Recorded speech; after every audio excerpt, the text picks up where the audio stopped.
Ika-7 ng Nobyembre 2023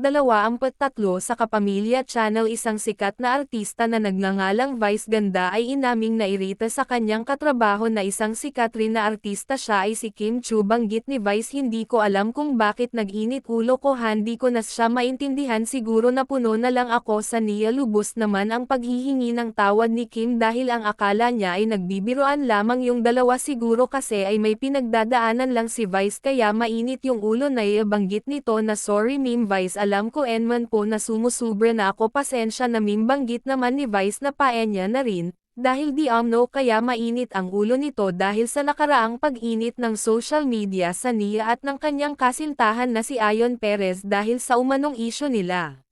Ika-7 ng Nobyembre 2023 sa Kapamilya Channel, isang sikat na artista na nagngangalang Vice Ganda ay inaming nairita sa kanyang katrabaho na isang sikat rin na artista siya ay si Kim Chu. Banggit ni Vice, "Hindi ko alam kung bakit nag-init ulo ko, hindi ko na siya